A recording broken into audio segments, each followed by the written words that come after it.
bir yigit bor edi. Og'ir kasal bo'ldi, o'lishi aniq bo'lib qoldi, lekin jon taslim qila olmadi.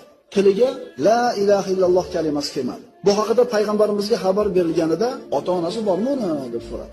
Qari bir onasi bor deyishdi. Chaqirib keldilar. Onasi payg'ambarimiz oldiga keldi. Payg'ambarimiz bu ayoldan bolasi haqida so'radi. "Ya Rasululloh, men noroziman undan." U o'zini ayolini mendan afzal ko'radi. Meni qo'yib unga yaxshilik qiladi dedi. Payg'ambarimiz sollallohu alayhi vasallam onasining g'azabi, onasining noroziligi uni shahodat kalimasini aytishdan to'sib qo'ydi dedi. So'ngra payg'ambarimiz: "Ey Bilol, o'tin to'playdi, kuydirib yuboramiz." Shunda bu yerda turgan ona: "Ya Rasululloh, bolamni ko'z oldimda kuydirib yuborasizmi?" dedi. "Bunga qanday qilib sabr qilaman?" dedi. Payg'ambarimiz: "Vallohi siz norozi ekansiz, uni o'qigan namozi, sadaqasidan unga foyda yo'q dedi. Rozi bo'ling, bo'lmasam bolangiz foydalana olmaydi bu amallaridan." Shunda ona qo'lini ko'tarib, "Allohni, sizni va shu yerda turganlarni guvoh qilib aytaman, men undan roziman." Bilol Alqamani eshigining oldiga borganda, ichkaridagi Alqama la ilaha illalloh degan kalimani aytdi. Bilol eshitdi, vafot etdi.